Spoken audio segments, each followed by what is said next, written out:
Right, let's talk about this vote in the Commons yesterday. The government's winter fuel payment passed by 348 to 228. Yes, a dramatic day in the Commons. Labour's John Trickett was the only Labour MP to vote against the government's motion, with many abstaining from the vote completely.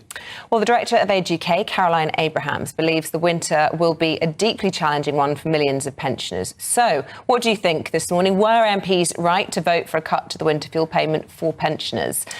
Joining us now to discuss this is political commentator from Young Voice UK, Ben Cope, and the president of Primrose League and former leader of UKIP, Henry Bolton. Good morning to you both. Henry, let's start with you. Was this an all-out attack on pensioners? Was it right for the Labour government to do this?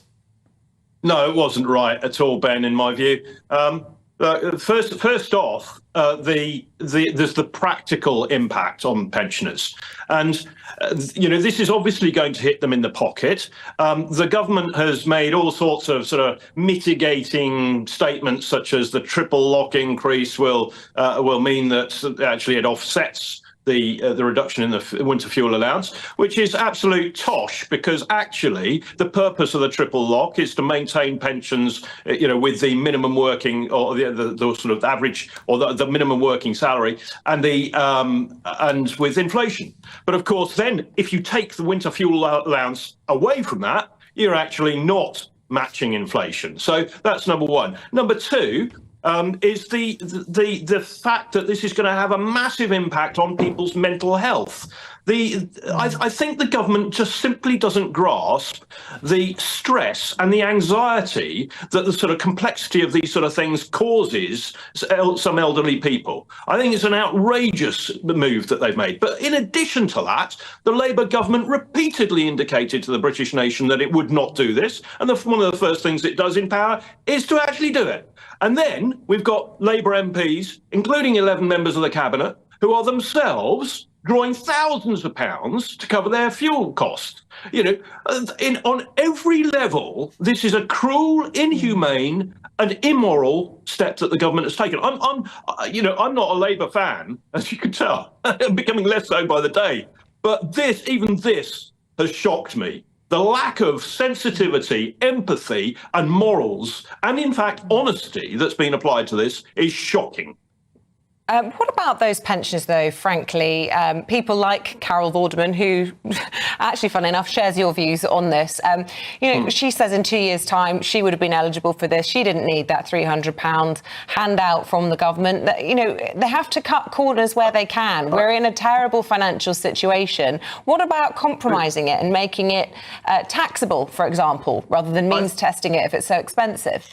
The previous government and this government seem to be just implementing policies without thinking them through. I think there's a significant case, a really strong case for pension reform.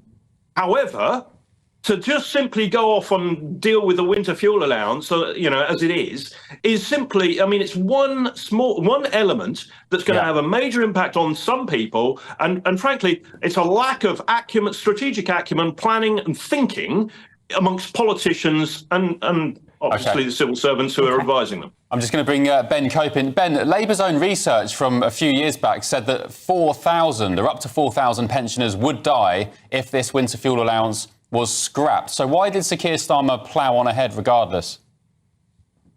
Look, I think overall the reason why he's done this is because it's both fair and economical. As you said, there are sort of a large number of very wealthy pensioners in the UK. In fact, it's the richest demographic, with one in four being millionaires. So I think we need to move away from a system where we have sort of universal benefits for pensions, but then we means test all other kinds of benefits for sort of other members of the public. So I think it's a step in the right direction. As you said, there are clearly questions about sort of how this has been implemented. There might be some who will be caught out. Either they'll be sort of right on the sort of the margin line, or they might be sort of below it, but not claiming pension credit at the moment. So I think there are ways this could be implemented better. For example, I think pension credit, you should receive that automatically, and I think we should maybe look at increasing that level slightly higher. But by doing that, it means testing what the other benefits the pensioners receive. So I think, as a one-off, it's the right decision, but I think as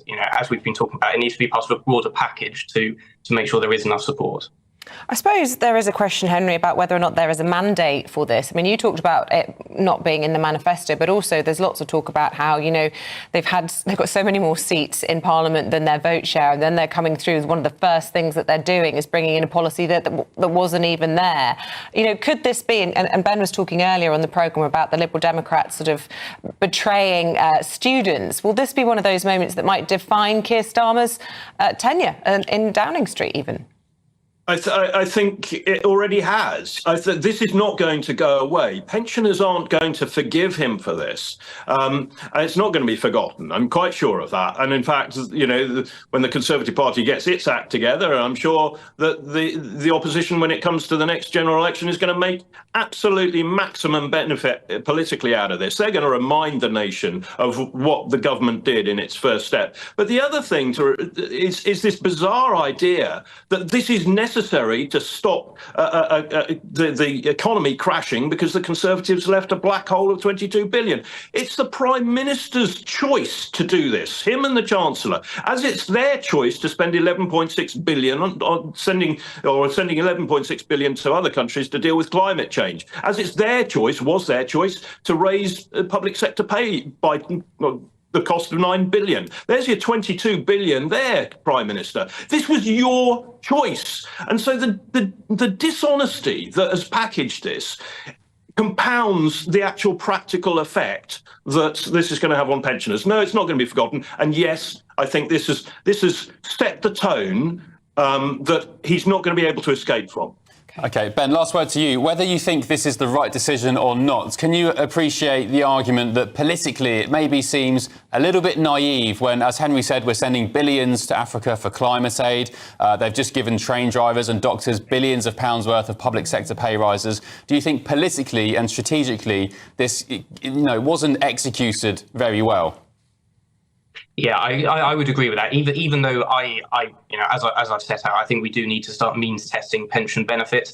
I think the way that this is being carried out, communications-wise, has been quite poor. I think any government needs to explain to the public that there's. I think the general perception of how well-off pensioners are needs to change. I think there is an idea that the pensioners are quite poor, where in fact the majority are quite rich. And I think if you're going to start implementing policies like this, you need to start communicating that first. OK.